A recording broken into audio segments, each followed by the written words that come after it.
अस्सलाम वालेकुम। माजू स्टार के साथ मैं हूं मरियम अब्दुल कादिर और आज हमने माजू के एक होनहार अलुमनाई को इनवाइट किया है जो इस वक्त इमार पाकिस्तान ग्रुप में as a senior sales manager हैं। तो आइए बात करते हैं मिस्टर अहमद अदनान फारूकी से। अस्सलाम वालेकुम सर। वालेकुम अस्सलाम। कैसे हैं आप? अल्हम्दुलिल्लाह बिल्कुल ठीक अच्छा ठाक। जी। अच्छा तो सर आप हमें अपने बारे में कुछ बताएं कि आपने ग्रेजुएशन कंप्लीट होने के बाद अपना करियर कैसे परस्यू किया? ये बात है 2004 की, जब मैंने माजू ज्वाइन किया जी।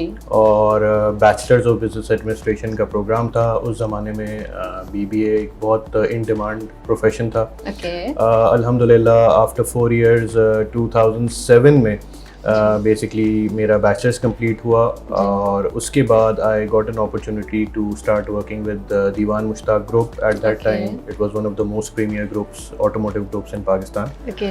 तो मैंने वहाँ पे जॉब शुरू की और इवनिंग में मैंने एमबीए अपना स्टार्ट किया मोहम्मद अली जिन्ना यूनिवर्सिटी से। ओके।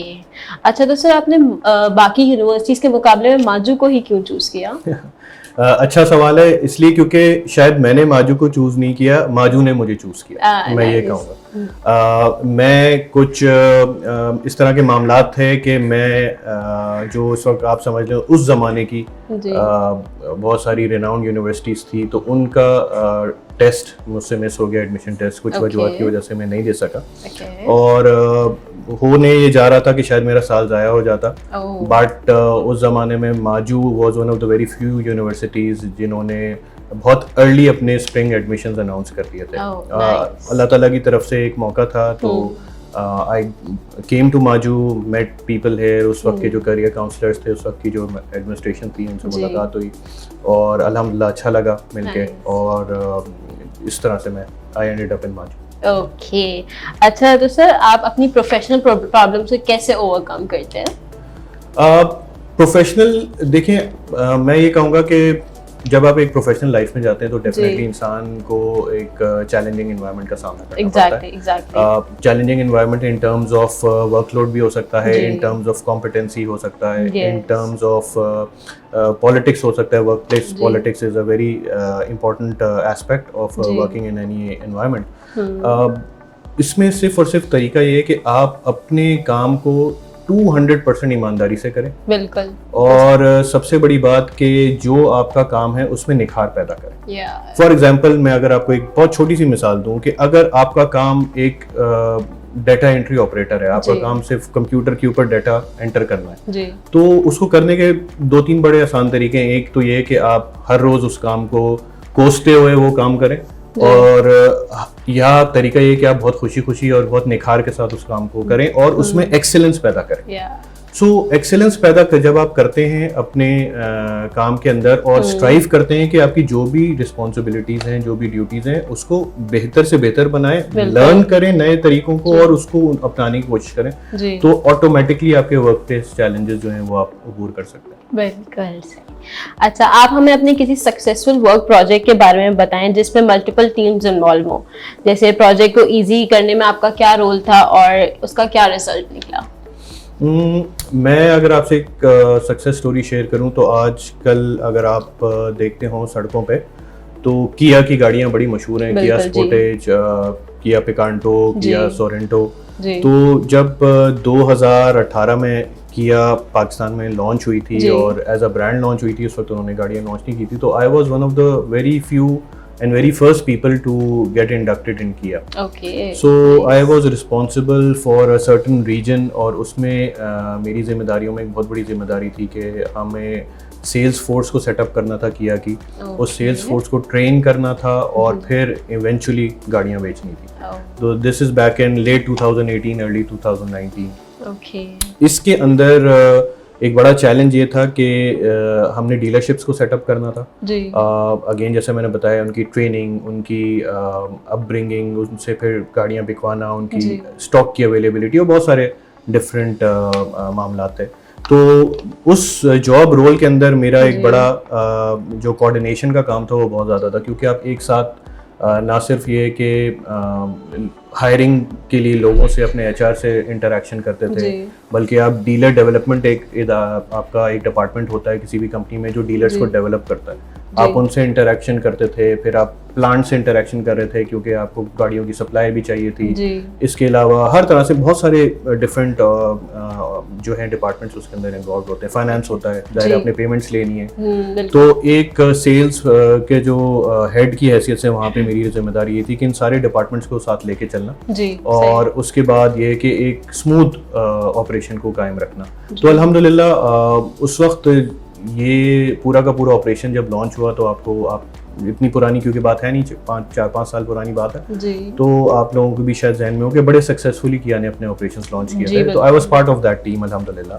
और बात सारी सिर्फ यही थी कि जो पैशन होता है ना किसी भी काम में, अगर आपका काम आपका पैशन बन जाए तो फिर there is no obstacle, there is nothing that can stop you to excel in your work. So passion is very important, जो भी करें पैशन से करें, और जरूरी नहीं है कि हर आदमी अपने पैशन को अपना काम बना सके। तो मैं ये जरूर एडवाइस करूंगा कि फिर अगर आपका काम आपका पैशन नहीं है तो अपने पैशन को साइड पे करते जरूर है, that will make you happy. Nice, okay. अच्छा सर, आप अपने एम्प्लॉइज को अथॉरिटी देने के लिए कौन सी स्ट्रेटजीज अप्लाई करें? देखिए, जो डेलीगेशन है ना, जो आप जिसको अथॉरिटी देना कह रही हैं, तो delegation is very important in the sense, जब तक आप किसी भी काम को डेलीगेट नहीं करते एक सक्सेसफुल मैनेजर नहीं बनता। उसका रीजन ये है कि एक मैनेजर का काम ही डेलीगेट करके रिजल्ट को बाहर निकालना है। अगर मैनेजर हर काम खुद ही कर लेगा या वो ये समझता है कि मैं ये काम बेहतर कर सकता हूँ, तो या तो वो अच्छा मैनेजर नहीं है या जिस बंदे को उसने हायर किया वो अच्छा नहीं है, तो उसकी हायरिंग कैपेबिलिटी पे भी क्वेश्चन मार्क आ जाता है या तो उसकी अपनी कैपेबिलिटी पे क्वेश्चन मार्क आता है। So it is very important to delegate, और उसका तरीका एक और जो मैं फॉलो करता हूँ, ऑलवेज हायर पीपल जो कि आप समझते हैं कि उस जॉब को सही तरह से फुलफिल कर सकते हैं, उनको अपना जो भी उनका काम है, उनका रोल है, वो उनको दें और उनको कांस्टेंट मॉनिटर करें, उनसे फीडबैक लेते रहें।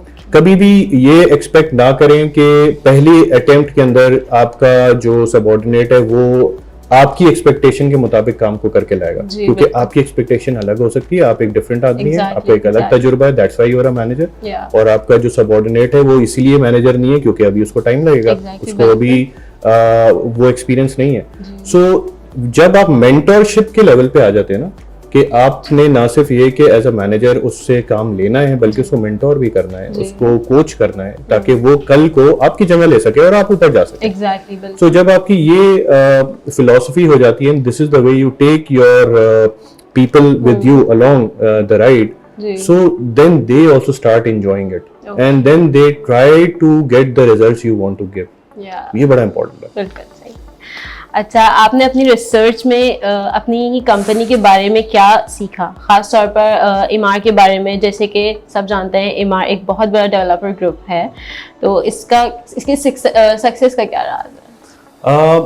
अल्हम्दुलिल्लाह being part of Emaar Pakistan group. Emaar अगर मैं थोड़ा सा बताऊं तो इस वक्त दुनिया का one of the biggest developers है। 2022 की अगर मैं फिगर कोट करूं तो ईमार वाज माशाल्लाह बिलियंस ऑफ डॉलर की कंपनी है। पूरी दुनिया के अंदर तकरीबन 9 मुल्कों के अंदर ये लोग काम करते हैं, बिलियंस ऑफ डॉलर्स का इनका रेवेन्यू है। सक्सेस का राज मैं आपको ये बताऊं, ईमार की जो मुझे नजर आया खास तौर से दुबई में, because it's a Dubai based company and their major development projects are in Dubai. इनकी सक्सेस का राज ये है कि ये कंटिन्यूसली इवॉल्व करते हैं और एक्सीलेंस की तरफ जाते हैं। So they keep on evolving with regards to new technologies, they are very quick to adapt, they are very quick to go into new design and development technologies हो गई और materials हो गए, उसको बहुत जल्दी अडाप्ट करते हैं। इसके अलावा एक इम्पॉर्टेंट चीज़ ये है कि ये अपने प्रोमिसेस पे डिलीवर करते हैं। देखें, किसी भी प्रोडक्ट की सक्सेस का राज ये है कि आप जो भी प्रॉमिस कर रहे हैं, इट्स नॉट दैट कि आप आसमान और जमीन एक कर रहे हैं, आप जो भी प्रॉमिस कर रहे हैं उस प्रॉमिस को पूरा करें। At the end of the day consumer की रिक्वायरमेंट यही है कि जो उसे प्रॉमिस किया जा रहा है वो उसे मिले और टाइम पे मिले। मैं अगली बात ये कहने वाला था कि ना सिर्फ ये कि वो क्वालिटी को डिलीवर करते हैं, बल्कि उस टाइमलाइन को मीट करते हैं जो आपने उनसे प्रॉमिस किया है। So when a brand starts to deliver on its promises, there is success ही सक्सेस है उसके बाद। एग्जैक्टली। अच्छा सर, आपको कैसे लगा कि आप इस जॉब रोल के लिए स्ट्रॉन्ग कैंडिडेट हैं? It's a very tough question. देखें, मैंने एक बात ये बड़ी काफ़ी अर्से पहले पढ़ी थी जी। और मुझे एग्जैक्टली याद नहीं है कि ये कोट किसका है। वो कोट कुछ इस तरह का था कि अगर तुम्हारे ज़िंदगी में तुम्हारी तरफ कोई अपॉर्चुनिटी आए जी। तो पहले अपॉर्चुनिटी पकड़ लेना और उसके बाद सीखना कि कैसे करते हैं काम। नहीं, तो मैंने exactly. अपनी ज़िंदगी में उसी को फॉलो किया है। सही। So I never let go of an opportunity, क्योंकि अपॉर्चुनिटी अल्लाह ताला की तरफ से आती है। एग्जैक्टली। सो हमें अपनी ब्लेसिंग्स को हमेशा याद रखना चाहिए। अल्लाह ताला की तरफ से भेजे गए किसी भी हमारे हक में बेहतरी के जो भी राहें होती हैं उनके ऊपर हमें फेथ के साथ, अल्लाह ताला के ऊपर भरोसे के साथ चलना चाहिए और सीख जाता है आदमी। Of course there is always room for learning. मैं कभी भी, मैं 40 साल भी काम कर लूँ तो शायद कोई एक छोटा सा बच्चा आके कोई मुझे नई चीज सिखा दे, तो there is never an end to learning. Exactly. So मैं यही कहूँगा कि grab an opportunity and then learn how what is the best way to do it. Okay, अच्छा सर, आप अपनी लीडरशिप स्टाइल को कैसे डिस्क्राइब करेंगे? अच्छा, मैं बड़ा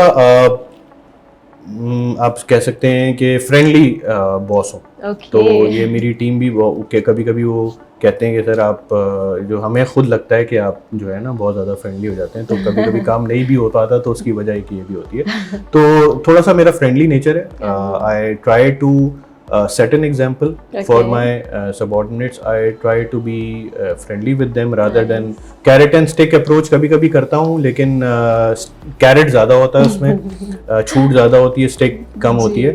सो इस तरह का मेरा स्टाइल रहा है और अल्हम्दुलिल्लाह अल्लाह की बड़ी ब्लेसिंग है कि मुझे हमेशा से जो टीम भी मिली है वो बहुत अच्छी मिली, हमेशा से रिस्पेक्ट करने वाली मेहनती टीम मिली है। तो कभी मुझे अल्हम्दुलिल्लाह प्रॉब्लम हुआ नहीं इस स्टाइल की वजह से। और जो काम आप शौक से करवाते हैं ना उसका रिजल्ट ज्यादा बेहतर होता है बजाय इसके कि जो काम आप खौफ से कराएं। यार राइट, बिल्कुल।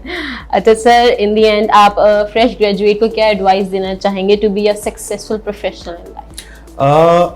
देखो, फ्रेश ग्रेजुएट्स के लिए बहुत इम्पोर्टेंट है, मैं कुछ चीज़ें इसमें यहाँ डेफिनेटली हाईलाइट करूँगा।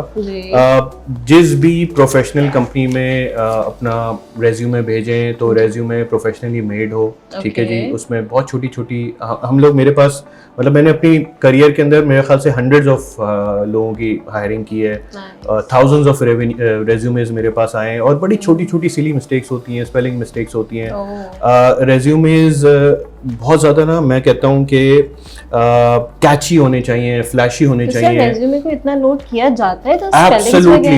देखिए, आप इस बात को समझें कि जब आप किसी अपॉर्चुनिटी के लिए या किसी भी पोजीशन के लिए अप्लाई करते हैं तो यू सेंड योर रेज्यूमे। आपका रेज्यूमे आपको रिफ्लेक्ट करना चाहिए। फॉर एग्जांपल, मेरा रेज्यूमे ब्लैक एंड वाइट है और मैं बहुत स्मार्ट गुड लुकिंग एक आदमी हूँ और मेरा रेज्यूमे बगैर तस्वीर के और बिल्कुल ब्लैक एंड वाइट और अगर उसके अंदर स्पेलिंग मिस्टेक्स हैं तो वो मेरी पर्सनालिटी को रिफ्लेक्ट ही नहीं कर रहा। देखने में मैं मे बी बहुत गुड लुकिंग हूँ या कोई लड़की हो वो बहुत खूबसूरत हो, लेकिन अगर उसका रेज्यूमे ब्लैक एंड वाइट है, उसमें स्पेलिंग मिस्टेक्स हैं, उसकी ग्रामेटिकल एरर्स हैं, it will never ever be contributing to your personality। और as a hiring manager मेरे पास कोई और तरीका ही नहीं है जज करने का। Exactly, so रेज्यूमे को आईने की तरह देखा करें। जैसे आप आईने में शीशे में खड़े होकर अपने आप को देखते हैं, आपका रेज्यूमे भी वही चीज दिखानी चाहिए जैसे कि आप खुद दिख रहे हो आईने के अंदर। It is very important. Secondly, ये रेज्यूमे छोटा होना चाहिए, नॉट मोर देन 2 पेजेस। आप बहुत ज्यादा हाईली क्वालिफाइड हैं तो आप बहुत से बहुत 3 पेजेस पे चले जाएं, बट एक यूनिवर्सिटी ग्रेजुएट के लिए 1 से 1.5 पेज के रेज्यूमे से ज्यादा नहीं होना चाहिए। इससे ज्यादा टाइम नहीं होता हायरिंग मैनेजर्स के पास। Resume should stand out, it should have जिस तरह का उसका जो फॉर्मेटिंग हुई हुई है, उसके कलर्स हैं, उसके अंदर जिस तरह से आपने चीजें लिखी हुई हैं, प्रिसाइज होनी चाहिए, टू द पॉइंट होनी चाहिए। और मैं आपको एक और बड़ी मजेदार बात बताऊं, अक्सर ऐसा होता है कि उसमें ऑब्जेक्टिव में लिखा हुआ होता है to work for a company which gives me opportunity, फलाना ढिमका। I'll tell you this is all nonsense. Okay. As a hiring manager, मुझे ये देखना है कि आप मेरे लिए क्या कर सकते हैं। बिल्कुल बिल्कुल। कंपनी आपके लिए क्या कर सकती है, I don't care. Exactly. First of all, you need to tell me कि what you can do for me. So in your objective, write your special skills. कि these are my skills. मैं आपके लिए इस तरह करामत हूँ। जी। और इसी के साथ एक छोटी सी बात और ऐड करूंगा। आजकल LinkedIn is a great platform जिसको लोग सही तरह से इस्तेमाल नहीं करते। Your LinkedIn profile should be highly updated. It should have all those skills और आपकी जो भी आपकी स्पेशल एबिलिटीज हैं उसके ऊपर हाईलाइटेड होनी चाहिए। जी। वर्क ऑन योर कनेक्शंस, अपना कनेक्शंस को बढ़ाएं।